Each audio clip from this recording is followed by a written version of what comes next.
السلام علیکم ورحمۃ اللہ وبرکاتہ۔ الحمد للہ وکفی وسلام علی عبادہ الذین اصطفی۔ اشہد ان لا الہ الا اللہ وحدہ لا شریک لہ واشہد ان محمدا عبدہ ورسولہ صلی اللہ علیہ وآلہ وسلم۔ اللہم صلی علی محمد وعلی آل محمد کما صلیت علی ابراہیم وعلی آل ابراہیم انک حمید مجید۔ اللہم بارک علی محمد وعلی آل محمد کما بارکت علی ابراہیم وعلی آل ابراہیم انک حمید مجید۔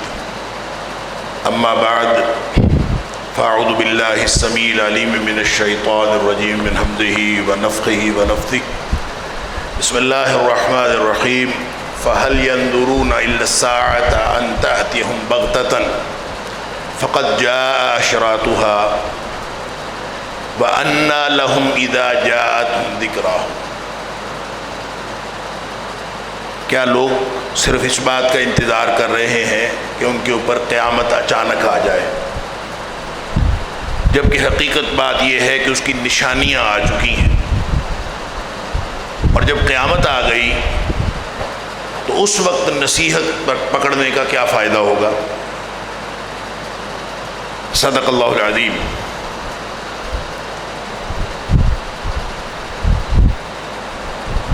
دجال اور اس کے ظہور اور اس کے بارے میں نبی پاک صلی اللہ علیہ وسلم کے جتنے فرامین ہیں، اس کے بارے میں گفتگو کرنے کے لیے 25 منٹ بہت کم ہیں،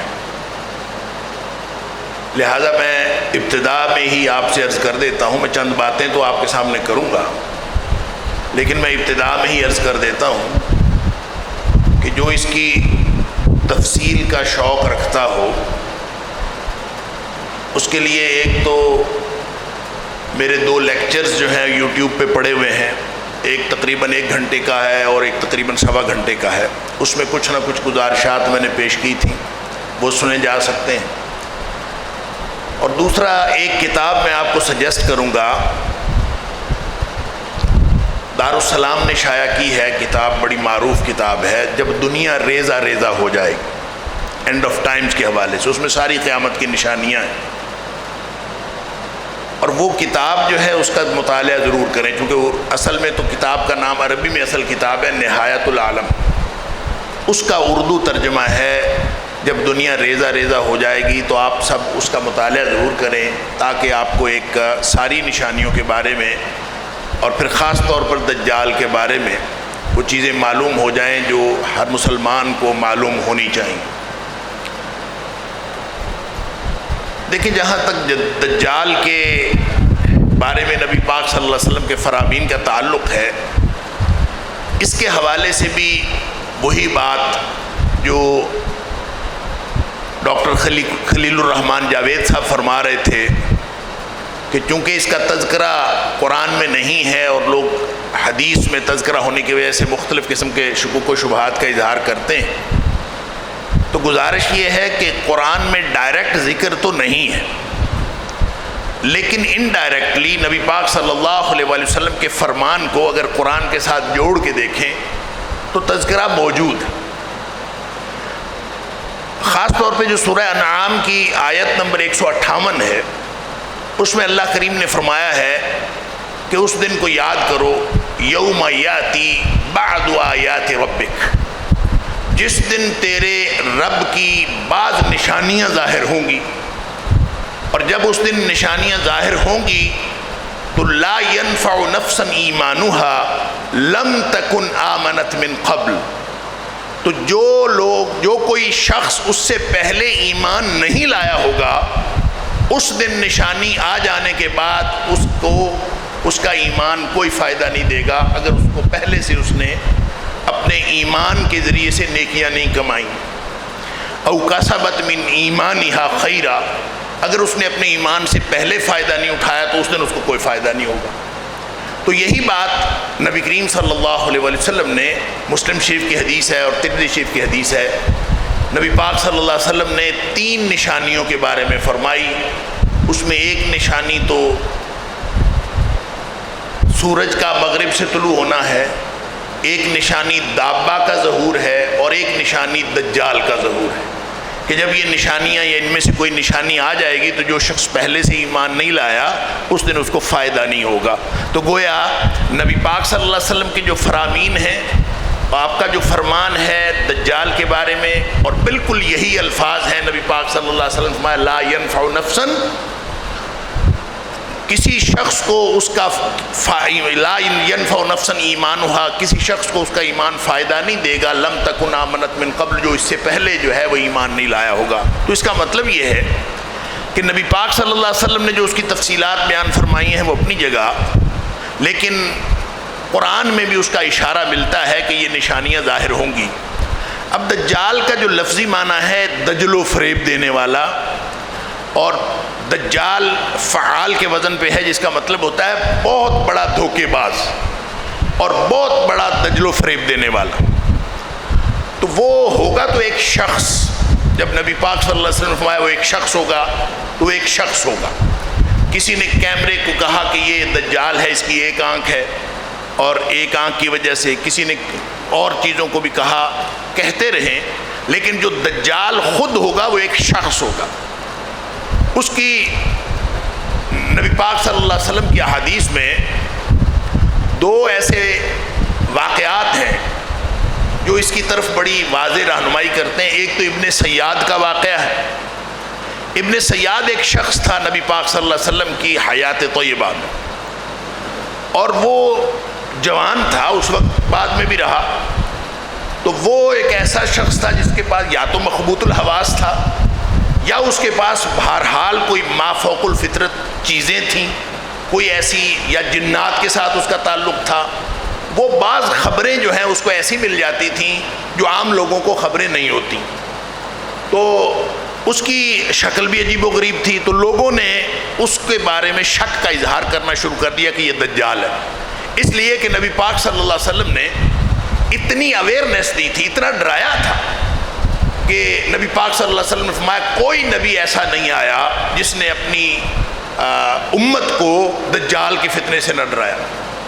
اور پھر نبی پاک صلی اللہ علیہ وسلم نے یہ بھی فرمایا کہ ما من خلق آدم علیہ السلام کی تخلیق سے لے کر الی قیام الساعہ، قیامت کے قائم ہونے تک، اس سے بڑا اور کوئی فتنہ نہیں جتنا بڑا فتنہ دجال کا ہے۔ اللہ اکبر۔ اس لیے سارے انبیاء ڈراتے رہے، نبی پاک صلی اللہ علیہ وسلم بھی ڈراتے رہے، اور بعض اوقات تو نبی کریم صلی اللہ علیہ وسلم جب احادیث بہت سارا کچھ ڈرا رہے ہوتے تھے تو صحابہ کہتے ہیں ہم اتنا ڈر جاتے تھے کہ ہمیں لگتا تھا کہ ابھی کسی نہ کسی جھاڑی میں سے دجال نے نکالا، اس قدر خوف۔ تو وہ ابن سیاد کے بارے میں ان کو شک ہوا کہ یہ کہیں دجال تو نہیں۔ انہوں نے نبی کریم صلی اللہ علیہ وسلم کو بھی بتایا کہ اس کے اندر جو ہے کچھ عجیب و غریب حرکتیں ہیں، تو یہ کہیں دجال تو نہیں۔ نبی پاک صلی اللہ علیہ وسلم نے اس سے ملاقات کی اور آپ نے اس سے کچھ سوالات کیے۔ آپ نے اس سے پوچھا کیا تم مجھے اللہ کا رسول مانتے ہو؟ وہ آگے سے کہتا ہے میں امیین کا رسول مانتا ہوں۔ اس نے یہ نہیں کہا میں آپ کو اللہ کا رسول مانتا ہوں، اس نے میں آپ کو امیین کا رسول مانتا ہوں۔ تو پھر نبی پاک صلی اللہ علیہ وسلم نے فرمایا کہ تو گواہی دے کہ میں اللہ کا رسول ہوں، اور اس نے یہ گواہی نہیں دی اور اس نے یہ کہا کہ آپ امیین کے رسول ہیں۔ تو پھر وہ کہتا ہے، نبی پاک صلی اللہ علیہ وسلم سے کہتا ہے آپ گواہی دیں کہ میں اللہ کا رسول ہوں۔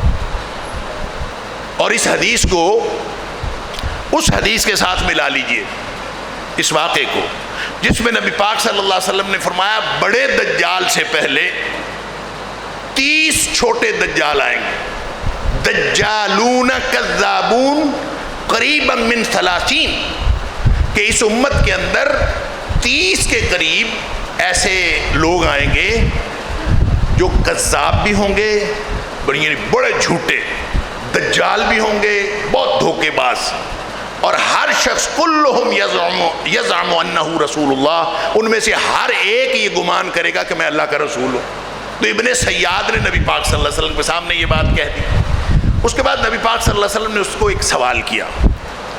آپ نے فرمایا کہ تم یہ بتاؤ میں نے اپنے دل میں کیا چھپایا ہے؟ اور نبی کریم صلی اللہ علیہ وسلم فرماتے ہیں میں نے اپنے دل میں دخان کا لفظ چھپایا تھا۔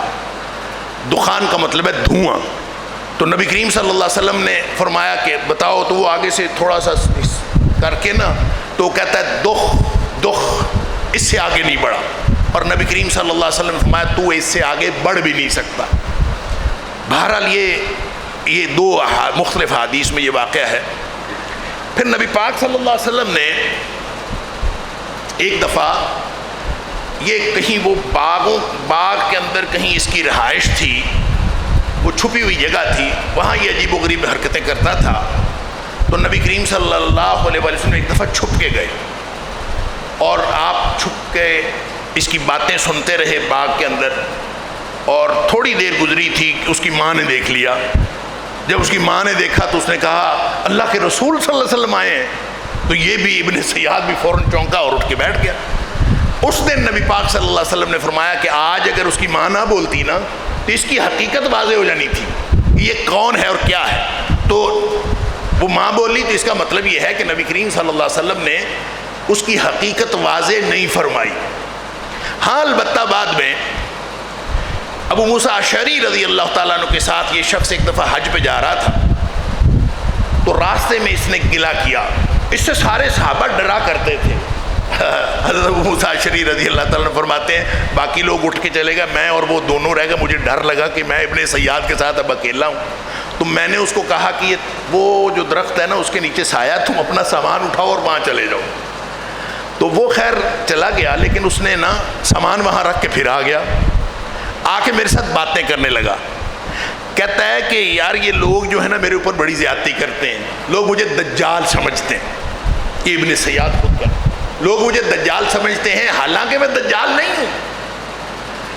اس لیے کہ نبی کریم صلی اللہ علیہ وسلم نے دجال کی جو خصوصیات بتائی ہیں ان میں سے ایک خصوصیت یہ ہے کہ اس کی اولاد کوئی نہیں ہوگی، اور وہ کہتا ہے میری اولاد ہے، لہٰذا اور دوسری نبی پاک صلی اللہ علیہ وسلم فرمایا وہ مکہ اور مدینہ میں داخل نہیں ہو سکے گا، اور وہ کہتا ہے میں مدینہ میں رہتا ہوں، مکہ کو جا رہا ہوں، اس لیے میں تو دجال نہیں ہوں۔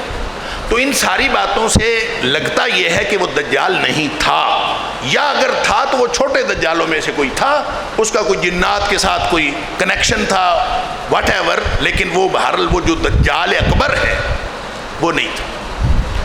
اب دوسری جو حدیث ہے یا دوسرا واقعہ وہ تمیم داری رضی اللہ تعالیٰ عنہ جو بعد میں مسلمان ہو گئے ان کا واقعہ ہے، اور یہ واقعہ نبی کریم صلی اللہ علیہ وسلم نے خود ممبر پر بیٹھ کر آپ نے سارے صحابہ کو سنایا، اور اس میں خواتین بھی تھیں، صحابیات بھی تھیں، اور صحابہ یعنی مرد بھی تھے، سب کو ایک بڑی گیدرنگ میں نبی پاک صلی اللہ علیہ وسلم نے یہ واقعہ سنایا۔ آپ نے فرمایا میں تمہیں دجال سے ڈرایا کرتا تھا، اب سنو دجال کے بارے میں واقعہ۔ تمیم داری اور اس کے کچھ ساتھی تھے 30 کے قریب، ان کی کشتی جو ہے وہ راستہ بھول گئی، طوفانوں میں گھر گئی، کرتے کرتے کرتے کرتے ایک جزیرے پہ جا کے رکی۔ وہ کہتے ہیں بڑی کشتی تھی، ہم نے لگائی، چھوٹی کشتی سے نکلے، پھر جزیرے تک پہنچے۔ اس جزیرے پہ پہنچے تو وہاں پہ ایک جانور نما انسان یا انسان نما جانور وہ ملا۔ تو ہم بڑے حیران ہوئے کہ پتہ نہیں یہ انسان ہے کہ پتہ نہیں جانور، اس کے اوپر بڑے بڑے بال تھے، اس کا فرنٹ بیک کا پتہ ہی نہیں چلتا تھا کہ کیا ہے۔ تو کہتے ہیں ہم نے اس سے پوچھا تو کون ہے؟ وہ کہتا ہے میں جساسہ ہوں۔ تو ابھی کہتے ہیں ہم اس کی حقیقت جاننا چاہتے تھے، وہ ہمیں کہتا ہے کہ ادھر آؤ، وہاں تمہیں میں ایک شخص دکھاتا ہوں۔ تو ہم اس کے ساتھ چلے گئے، تو وہاں جا کے دیکھا تو ایک جگہ پہ زنجیروں میں جکڑا ہوا ایک شخص تھا، اور وہ جو زنجیروں میں جکڑا ہوا شخص تھا اس کے پاس یہ لے گئے، اور اس نے پوچھا تم کون لوگ ہو؟ انہوں نے بتایا ہم عرب ہیں، اور ہم اس طرح سے راستہ بھول گئے تھے، یہ جساسہ ہمیں یہاں لے آئی ہے۔ اس نے پھر 3 سوالات کیے۔ اس نے ایک تو سوال یہ کیا کہ کیا بیسان کے باغ پھل دے رہے ہیں؟ تمیم داری کہتے ہیں ہم نے کہا پھل دے رہے ہیں۔ اس نے کہا ایک وقت آئے گا کہ بیسان کے باغ پھل دینا بند کر دیں۔ دوسرا سوال اس نے یہ پوچھا کہ کیا جو تبریہ کا سمندر ہے یا دریا ہے یا ندی ہے اس میں پانی ہے؟ اس کو بحیرہ تبریہ بھی کہتے ہیں، گلیلی ریور بھی کہتے ہیں۔ یہ بالکل فلسطین کے ساتھ لبنان اور ادھر سے اردن اس کے درمیان میں، اس کے ساتھ گولان کی پہاڑیاں جس کا جھگڑا آپ سنتے رہتے ہیں۔ تو تبریہ میں پانی ہے ان کا جو ہے۔ اس نے کہا ایک دن آئے گا تبریہ کا پانی خشک ہو جائے۔ تیسرا سوال اس نے کہا زغر کا چشمہ کیا اس میں پانی ہے؟ انہوں نے کہا اس میں بھی پانی ہے. اور زغر کا چشمہ کیا ہے اس کے بارے میں بہرحال انٹرپریٹیشن میں تھوڑا سا فرق ہے. بعض لوگوں کا خیال ہے کہ جو بحیرہ مردار ہے اس کے کنارے پہ کوئی بستی ہے, وہاں کوئی چشمہ ہے اردن میں, تو اس کا نام زغر ہے یا زغر تھا, تو اس چشمے کا نام. لیکن بعض نے کہا کہ زغر اصل میں بحیرہ مردار کو ہی کہا گیا ہے. بہرحال انہوں نے کہا ہاں اس میں بھی پانی ہے. تو اس کے تینوں جواب سننے کے بعد اس نے کہا اس کا پانی بھی ختم ہو جائے گا, اور جب یہ ختم ہوگا تو پھر میں باہر آؤں گا. تو گویا وہ دجال ہے جو زنجیروں میں جکڑا ہوا ہے, گویا پیدا ہو چکا ہے. اور نبی کریم صلی اللہ علیہ وسلم نے اس کی شکل بتائی. آپ نے فرمایا چھوٹے قد کا ہوگا, سر اس کا اس کے دھڑ کی نسبت میں بڑا ہوگا, بال گھنگھرالے ہوں گے, اس کی ٹانگیں جو ہیں پنڈلیاں دور ہوں گی, یوں کر کے ہوں گی, عجیب سی چال چلے گا, سیدھی چال بھی نہیں چل سکے گا. اور اس کی آنکھیں جو ہیں, جو ایک آنکھ ہے بائیں, وہ اس کے اوپر تو چمڑا ہوگا, اور جو دائیں آنکھ ہے اس سے وہ دیکھتا ہوگا, لیکن وہ دائیں آنکھ کی شیپ ایسی ہوگی جیسے بہت بڑا انگور ہو اور وہ باہر نکلا ہوا ہو, اس طرح کی اس کی شیپ ہوگی. اور وہ اس سے دیکھے گا, اور دوسری آنکھ کے اوپر چمڑا ہوگا. تو اب آپ ذرا اندازہ کریں, ہاں رنگ سفید ہوگا, چہرہ چوڑا ہوگا. یہ نبی کریم صلی اللہ علیہ وسلم نے اس کی باقاعدہ جو منظر کشی فرمائی کہ وہ اس طرح کی شخصیت ہوگا. اور اس کے دونوں آنکھوں کے درمیان, یعنی ایک آنکھ پہ چمڑا ہوگا اور ایک آنکھ جو ہے اس کی وہ یعنی پھولا کہہ لیں, ہم پنجابی میں کہتے ہیں اس کو, وہ ہوگا. تو یہاں اس کی دونوں آنکھوں کے درمیان کاف فا را لکھا ہوگا, کافر. اچھا, اس کو ہر ان پڑھ اور ہر پڑھا لکھا اس کو پڑھ لے گا, یعنی پڑھے لکھے تو پڑھ ہی لیں گے, ان پڑھ بھی پڑھ لیں. اب اس کو جو ہے جب وہ آئے گا, یعنی وہ اس کا ظہور ہوگا, تو اس کے پاس وہ کہے گا بارش برسے, تو بارش برسنا شروع ہو جائے گی. جو لوگ اس پر ایمان لائیں گے ان کے علاقے میں وہ کہے گا بارش ہو جائے, بارش ہوگی, وہ بڑے خوش ہوں گے. اور جو لوگ ان کے اوپر ایمان نہیں لائیں گے ان کے اوپر وہ کہے گا ان کے اوپر بارش نہ ہو, اور زمین ان کی بنجر ہو جائے گی, ان کے جو ہے وہ بارش نہ ہونے کی وجہ سے وہ بہت تنگ پڑ جائیں گے. ایک نشانی ایک حدیث میں نبی کریم صلی اللہ علیہ وسلم نے فرمایا دجال کے آنے سے پہلے 3 سال قحط سالی ہوگی, اور وہ قحط سالی ایسی ہوگی کہ 1 سال ایسا گزرے گا کہ 1/3 بارش رک جائے گی, اور زمین کو اللہ حکم دے گا کہ تو 1/3 پیداوار کم کر دے. اگلا سال ہوگا تو زمین کو حکم ہوگا کہ تو 2/3 پیداوار کم کر دے, اور بارش بھی 2/3 کم ہو جائے گی. تیسرا سال ہوگا تو بارش ہوگی ہی نہیں اور زمین پیداوار دے گی ہی نہیں. اور یہ نشانی ہے اس کے ظہور کی کہ جب یہ ایسی صورتحال پیدا ہو جائے تو اس کا مطلب ہے دجال آج آیا کہ کل. اس کے علاوہ بھی نبی کریم صلی اللہ علیہ وسلم نے مختلف نشانیاں بتائی ہیں. آپ نے فرمایا بیت المقدس عمران و بیت المقدس خراب و یثرب و خراب و یثرب خروج الملحمہ و خروج الملحمہ فتح قسطنطنیہ و فتح قسطنطنیہ ظہور خروج الدجال. یعنی جب بیت المقدس آباد ہو جائے گا تو مدینہ یعنی یثرب جس کو کہتا ہے اس کے اندر وہ برباد ہو جائے گا, وہ بنجر ہو جائے گا. اور جب مدینہ بنجر ہو جائے گا تو اس وقت لڑائیوں کا ظہور ہو جائے گا, بہت بڑی لڑائیاں ہوں گی, تیسری عالمی جنگ کہہ لیجیے وہ ہوں گی.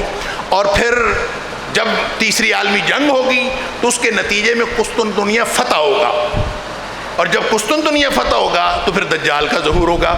اب یہ قسطنطنیہ کس کے قبضے میں ہے؟ مسلمانوں کے قبضے میں. قسطنطنیہ استنبول کا نام ہے. استنبول کس کے قبضے میں ہے؟ مسلمانوں کے قبضے میں ہے. اس کا مطلب یہ ہے کہ یہ ایک دفعہ عیسائیوں کے قبضے میں جائے گا, پھر اس کو مسلمان فتح کریں گے. اور جو امام مہدی کی بات کر رہے تھے حضرت خلیل الرحمن جاوید صاحب, تو مہدی کے بارے میں جو نبی کریم صلی اللہ علیہ وسلم نے بتایا ہے کہ دجال سے چونکہ اس نے پہلے آنا ہے, تو اس میں بھی بڑی یعنی الارمنگ قسم کی باتیں ہیں. مثلاً یہ کہ مہدی کا جو ظہور ہونا ہے وہ پتہ ہے کہاں ہونا ہے؟ وہ ہونا ہے مکہ مکرمہ میں حرم کے اندر. اور اس میں بھی حدیث کے اندر بڑی لمبی حدیث ہے کہ ساری دنیا کے علماء اکٹھے ہوں گے، اور وہ علماء اکٹھے ہوں گے مکے کے اندر، قیادت کا فقدان ہوگا، اور لوگ علماء سوچ رہے ہوں گے کہ امت کی قیادت کون کرے. تو امت کی قیادت کا فقدان تو ہم کتنے عرصے سے دیکھ رہے ہیں. تو علماء اس بات پہ غور و فکر کر رہے ہوں گے، پوری دنیا کے علماء اکٹھے ہوں گے. پھر ان کو پتہ چلے گا کہ وہ شخص جو ہماری قیادت کر سکتا ہے، جس کا نام محمد بن عبداللہ ہے، وہ آیا ہوا ہے. وہ اس کو ڈھونڈنے نکلیں گے، اس کو پتہ چلے گا وہ مکہ سے مدینہ چلے جائے گا. یہ اس کے پیچھے مدینہ جائیں گے، وہ مدینہ سے مکہ آ جائے گا. یہ پھر اس کے پیچھے واپس آئیں گے تو اس کو پا لیں گے کہ وہ ملتزم کے اوپر چمٹا ہوا دعائیں کر رہا ہو. وہاں اس کو پا لیں گے، وہ وہیں بیٹھ جائے گا. اس کو کہیں گے ہم نے تمہاری بیعت کرنی. وہ عام آدمی ہوگا، اس کے اندر کوئی خصوصیت نہیں ہوگی اس سے پہلے. جب وہ اس کو کہیں گے ہم نے بیعت کرنی ہے، تو نبی کریم صلی اللہ علیہ وسلم نے فرمایا وہ پھر مانے گا نا، جب کہ ٹھیک ہے بیعت کر لو. وہ جہاد پر بیعت کرے گا، قتال پر بیعت کرے گا کہ ٹھیک ہے بیعت کرنی ہے تو پھر لڑنا ہے.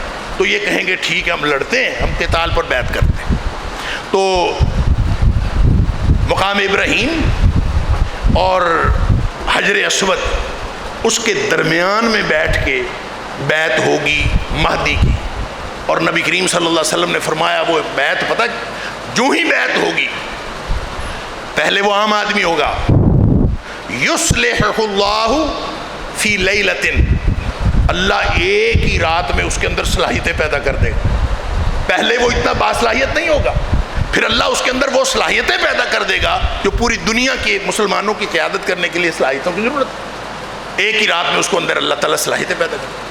اچھا، آپ جہاد میں بیعت لی، اس کے بعد لڑائیاں ہی ہونی ہیں نا. وہ جو لڑائیاں ہیں بڑی خطرناک ہیں.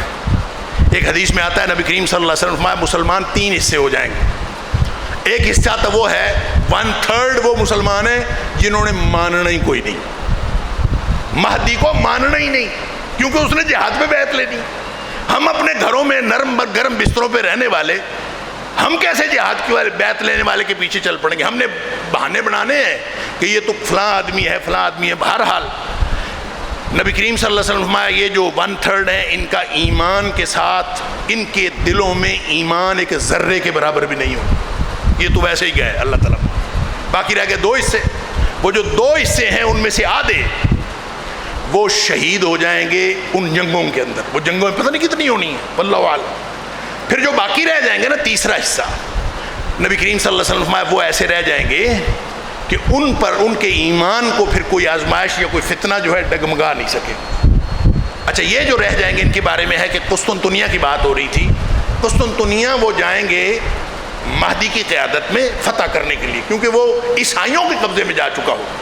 اور جب یہ فتح کرنے کے لیے جائیں گے، یہ لڑائی نہیں ہوگی وہاں، یہ صرف اللہ اکبر پڑھیں گے اور لا الہ الا اللہ پڑھیں گے تو شہر کی دیوار ٹوٹ جائے گی اور وہ سارا ان کا جو حصار ہے وہ ٹوٹ جائے گا، اور وہ بغیر لڑے وہ قسطنطنیہ مسلمانوں کے قبضے میں آ جائے. ابھی یہ وہاں پہ اپنی فتح کے بعد مال غنیمت اکٹھا کر رہے ہوں گے تو ایک دم آواز آئے گی کہ پیچھے سے دجال کا ظہور ہو گیا. پھر یہ بھاگیں گے پیچھے کو. وہ خبر تو غلط ہوگی، لیکن جب یہ چلے جائیں گے پیچھے اپنے گھروں کو تو واقعتاً دجال کا ظہور ہو جائے گا، اور اس کے بعد پھر وہ فتنہ شروع ہوگا جس کے بارے میں نبی کریم صلی اللہ علیہ وسلم ڈراتے رہے. اب وہ ایک شخص ہے، نمبر 1 میں اس کو کنکلوڈ کرتا ہوں، میرا وقت ختم ہو گیا. ایک تو بات ہے وہ شخص ہے، اس شخص کے اندر اتنی صلاحیتیں کیسے پیدا ہوں گی؟ ہو سکتا ہے واللہ عالم. آج کل کے حالات کو دیکھتے ہیں نا تو ایک بات سمجھ آتی، انسان کی دماغ کی جتنی میموری ہے نا، یہ ساری ڈاؤن لوڈیبل ہے. یہ ڈاؤن لوڈ کر کے کسی کارڈ پہ کسی چپ پہ لگائی جا سکتی. اگر کسی دنیا کے ماہر ترین میڈیکل ڈاکٹر کی میموری جو ہے وہ اتار کے کسی چپ پہ لگا دی جائے، اسی طرح ماہر ترین انجینئر کی جو میموری ہے وہ بھی چپ پہ لگا دی جائے، ماہر ترین سوشل سائنٹسٹ کی میموری، جو بڑے بڑے ماہرین ہیں ان سب کی میموری جو ہے وہ ایک چپ پہ ڈال دی جائے اور وہ چپ کسی ایک انسان کے اندر انسٹال کر دی جائے تو وہ کیا بنے گا؟ وہ دجال بنے گا. یعنی ہوگا وہ انسان، لیکن وہ دھوکے باز جب لوگوں کو دھوکہ دے گا تو دھوکہ دینے کے لیے اس کے پاس صلاحیتیں ہوں گی. جو کہتے ہیں نا کہ یہ دجالی تہذیب ہے جو سوشل میڈیا کو کہتے ہیں دجالی. اس سے بڑا جھوٹ بھی کوئی ہوگا کہ آپ کی تصویر ہے, آپ کی آواز ہے, اور جو آپ نے نہیں کہا وہ ویڈیو بنا کے آپ کو پیش کر دیتے ہیں. اس طرح اتنا بڑا دھوکہ.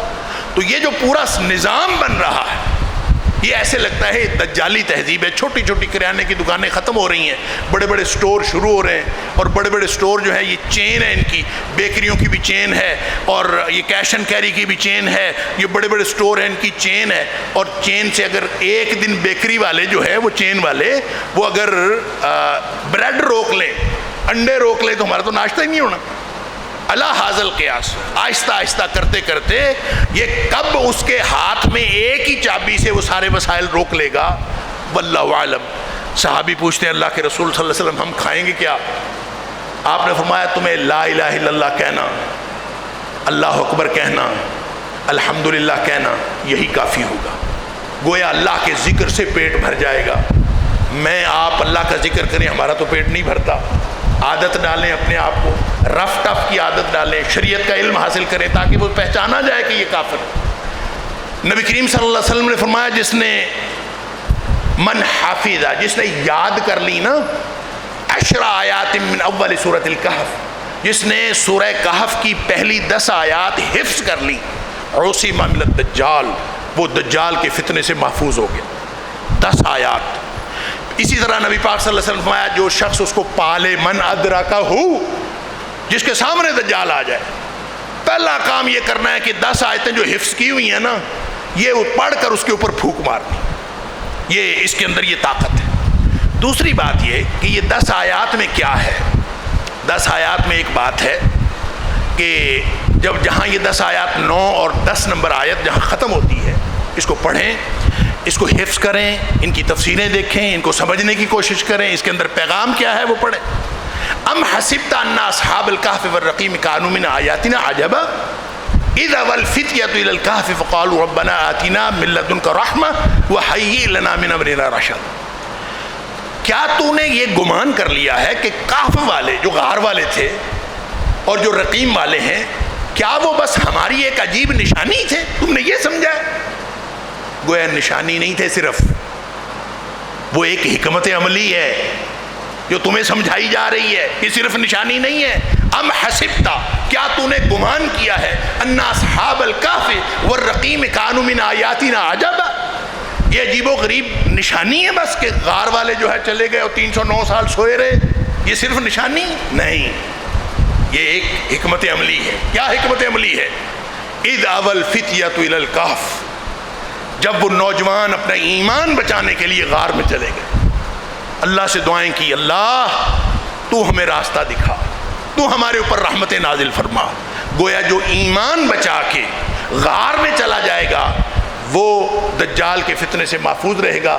اور نبی کریم صلی اللہ علیہ وسلم نے یہ بھی فرمایا ہے کہ لوگ جو ہیں جب دجال آئے گا تو پہاڑوں کو چڑھ جانا, اس کی طرف نہیں جانا, اس سے دور جانا ہے. جب پتہ چلے دجال آ گیا تو اس کی طرف نہیں جانا, اس سے دور جانا ہے, کیونکہ وہ بہت ساری نشانیاں اس کی ہیں کہ وہ اپنے کسی دیہاتی کو اٹھائے گا, اس کو کہے گا تو نے اپنے باپ دادا سے ملنا ہے جو فوت ہو گئے, میں لاؤں. شیطان کو ان کی شکل بنا کے اس کے سامنے پیش کر دے گا. کتنا بڑا فتنہ.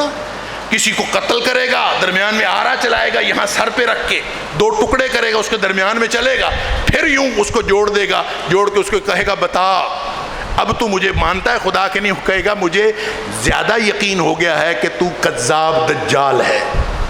میرا اللہ, نبی کریم صلی اللہ علیہ وسلم نے فرمایا وہ تو کانا ہوگا, اللہ تو کانا نہیں ہے, تیرا رب تو کانا نہیں. اللہ اکبر. لہٰذا یہ جو حکمت عملی ہے یہ کیا ہے, میں اختصار کے ساتھ عرض کر دیتا ہوں. آج کے دور میں فزیکل غار ممکن نہیں ہے کہ آپ کسی واقعتاً غار بنا لیں یا کسی پہاڑ کے غار میں جا کے چھپ جائیں. آج کے دور میں فزیکل غار ممکن نہیں, لیکن یہاں غار اور ایمان کا تعلق ہے. اس کا تعلق, اس کا مطلب یہ ہے کہ میں اور آپ ہم سب ہر معاملہ ایمان کی بنیاد پر کریں. اس سے کیا ہوگا, ہم نے رشتہ داری کرنی ہے ایمان کی بنیاد پر, دوستی رکھنی ہے ایمان کی بنیاد پر, آپ نے کسی سے کوئی خرید و فروخت کرنی ہے ایمان کی بنیاد پر، کوئی معاملہ کرنا ہے ایمان کی بنیاد پر، آپ اپنے تعلقات بنائیں ایمان کی بنیاد پر، اس کا نتیجہ یہ ہوگا کہ یہ ایک ورچوئل کمیونٹی بن جائے گی، ایک ایسا معاشرہ بنے گا، ایک ایسا معاشرہ ترتیب پائے گا کہ چاہے کوئی شخص گجرانوالہ میں بیٹھا ہے، کوئی شخص لاہور میں بیٹھا ہے، کوئی شخص کراچی میں بیٹھا ہے، ان کا آپس کا تعلق ایمان کا تعلق ہو۔ آپ نے پھل بھی خریدنا ہو نا تو کوئی ایسی نشانی دیکھ لیا کریں جو ایمان کی نشانی ہے، دیکھ لیا کریں، پھر اس سے پھل بھلے وہ دھوکہ ہی کرے لیکن آپ وہ نشانی دیکھیں جو ایمان کی نشانی۔ لہذا جب ایمان کی کمیونٹی بنے گی اور اس طرح کے لوگوں کے تعلقات ہوں گے تو ایمان کی بنیاد پر لوگ اس دجال کے فتنے سے محفوظ رہیں گے۔ یہ ہے وہ غار جو اللہ کریم نے اسٹریٹجی کے طور پر ہمیں دی ہے۔ اللہ تعالیٰ مجھے اور آپ کو، ہم سب کو عمل کی توفیق دے۔ وآخر دعوانا الحمدللہ۔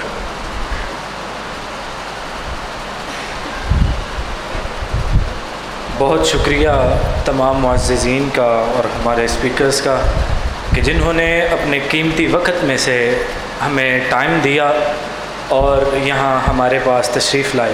اللہ رب العزت ہر ایک کا یہاں آنا اور ہر ایک کا وقت نکالنا اپنی بارگاہ میں قبول فرمائے۔ جیسا کہ مینشن تھا اشتہارات اور ایڈز کے اندر کہ سوال و جواب کی انشاءاللہ لائیو نشست ہوگی، تو ابھی 2 طریقے ہیں کہ اگر کوئی شخص لائیو مائک پہ آ کے سوال پوچھنا چاہتا ہے وہ بھی پوچھ سکتا ہے، اور اگر کوئی سوال لکھ کے دینا چاہتا ہے تو آپ کے درمیان ہمارے بھائی موجود ہوں گے، آپ سوال لکھ کے بھی کر سکتے ہیں۔ آپ کی لیفٹ سائڈ پہ میل جو ہیں وہ اس طرف مائک کے آگے آ جائیں، اور فیمیل سائڈ پہ بھی لیفٹ سائڈ پہ جو ہے نا ایک ترتیب کے اندر کھڑے ہو جائیں۔ اس کے لیے چند ایک باتیں ہیں کہ جن کا خیال رکھنا ہے کہ ایک سے زائد سوال نہ کریے گا، یعنی کہ ایک سے زائد سوال جو ہے اس کی اجازت نہیں۔ اور اس کے بعد جب ہمارے شیخ یا استاد جواب دے رہے ہوں تو جواب کے دوران ٹھیک ہے آرگومنٹ کرنا اور آگے سے بولنا، سوال کے اوپر سوال کرنا، اس کا بھی خیال رکھیے گا۔ اور سوال جو ہے کوشش کریں کہ جو آج ہمارا موضوع ہے اس کے متعلق ہو۔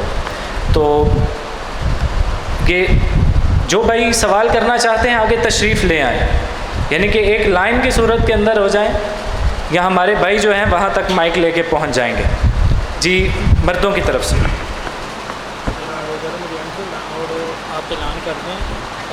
بسم اللہ الرحمن الرحیم۔ السلام علیکم، میرا نام ڈاکٹر احسن امتیاز ہے، میں ایک میڈیکل اسپیشلسٹ ہوں اور الحمدللہ اللہ تعالیٰ کی عزت و شان کی طرف کا ایک اتنا سا طالب علم بھی ہوں، اور اللہ کا شکر ہے کہ اللہ تعالیٰ نے مجھے ایک پیدائشی توقع سے نکال کر ایک شعوری ایمان کی دولت بخشی، ایک آزمائش گزار کر، تو میں